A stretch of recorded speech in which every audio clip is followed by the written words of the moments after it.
ورسميا نقدر نقول ان المانجا باظت. ده كان راعي المانجا بالنسبة لنا، لكن دلوقتي خلاص بقى الحمد لله ان هو مشي. والله العظيم والله العظيم ما صعبان عليا غير الناس دول. تخيل ان الاسماعيلي بقاله 16 سنة ما فاز على الاهلي. يعني احنا عملنا عصير مانجا من دول وهنشربه لده يوم 22، وامام عاشور هيكون الشيف. هو اي نعم ما عملش حاجة في ماتش النهاردة، بس هو مجهز للزمالك مفاجآت كتير قوي اتقالوا عليه. الشحات اتعدى من امام عاشور. هتعدي الفريق يا امام، كفايه احتفالاتك الجامده دي.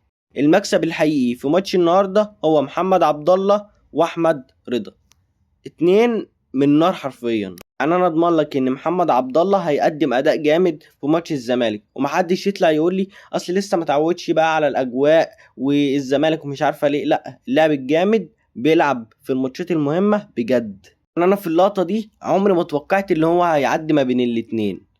قسما بالله لعيب جامد، وعايز كولر يركز معاه. لو ركز معاه كولر والله العظيم هنطلع موهبة جامدة من النادي الاهلي. لك ان تتخيل ان دي دكة النادي الاهلي، دكة تكسب نادي الزمالك مستريح. انا نفسي اعرف ليه ما فيش حد بيتكلم عن اللاعب ده. اللاعب ده يا جماعة لازم يروح اعارة، لان دوره في الاهلي مش موجود.